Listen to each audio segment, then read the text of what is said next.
Как ще коментирате доклада, изнесен в Брюксел, за обслужването в банковата сфера и какво ви направи впечатление? Добро утро първо. В доклада на Европейската комисия за обслужването в банковата сфера са засегнати най-вече начините, по който клиента получава информация за даден финансов продукт, пряко или косвено. Косвено той получава информация от рекламните оферти по медии, билборди и издания, а пряко от финансовия му консултант и най-вече експерт банков, който го консултира. Има ли яснота?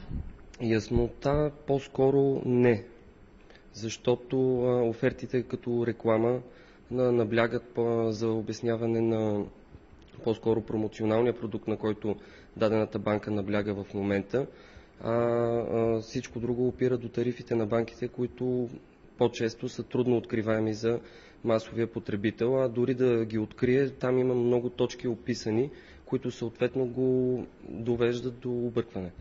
Кажете ни, има ли конфликт на интереси в банковата система и за какво точно става въпрос, споменато в доклада?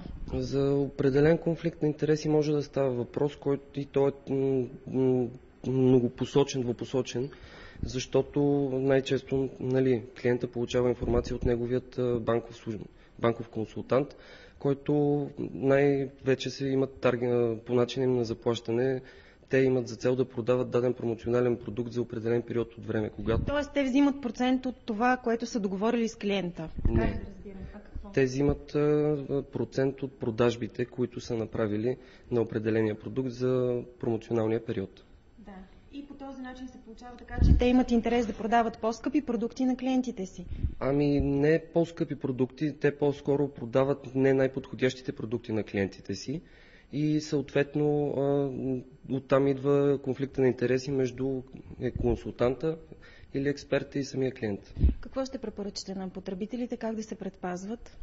Потребителите могат да се предпазват, като се стараят да бъдат по-информирани, да ползват услугите на финансови консултантски агенции, защото все пак те са по-запознати с материята, продуктите на банките и могат да ги насочат към най-добрия за тях продукти, съответно да им кажат къде са таксите и какви могат да бъдат. Тоест да търсят независими финансови консултанти. Да.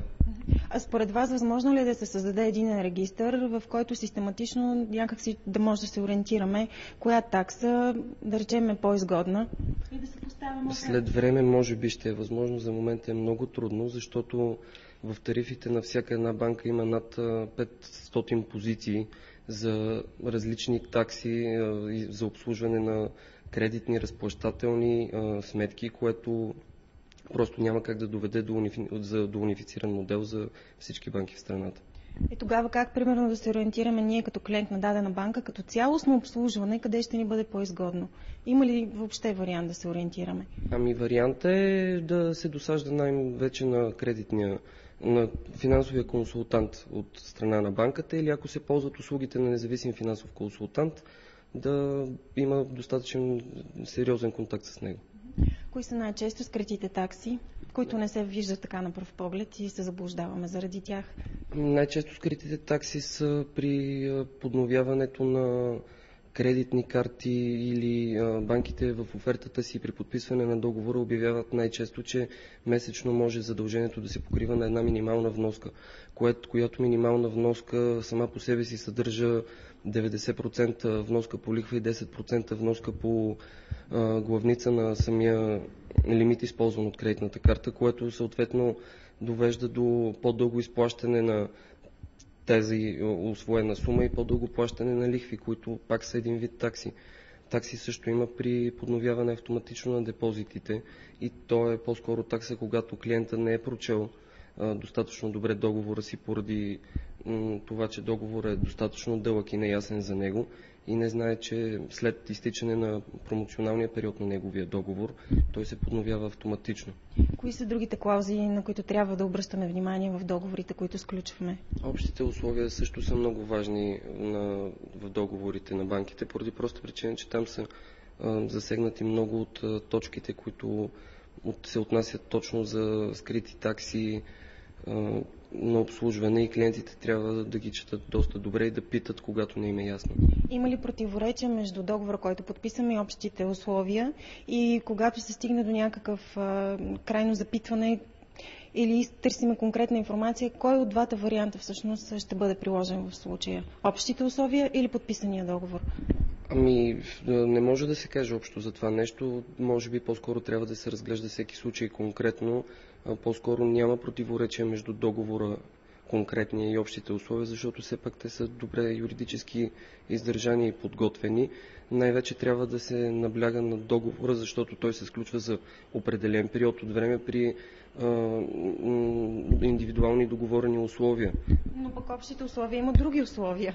Заради това така се получава разминаване и човек се обърква в един момент. Кое да гледа? Ами в периода на договора преди всичко важат условията договорени в договора.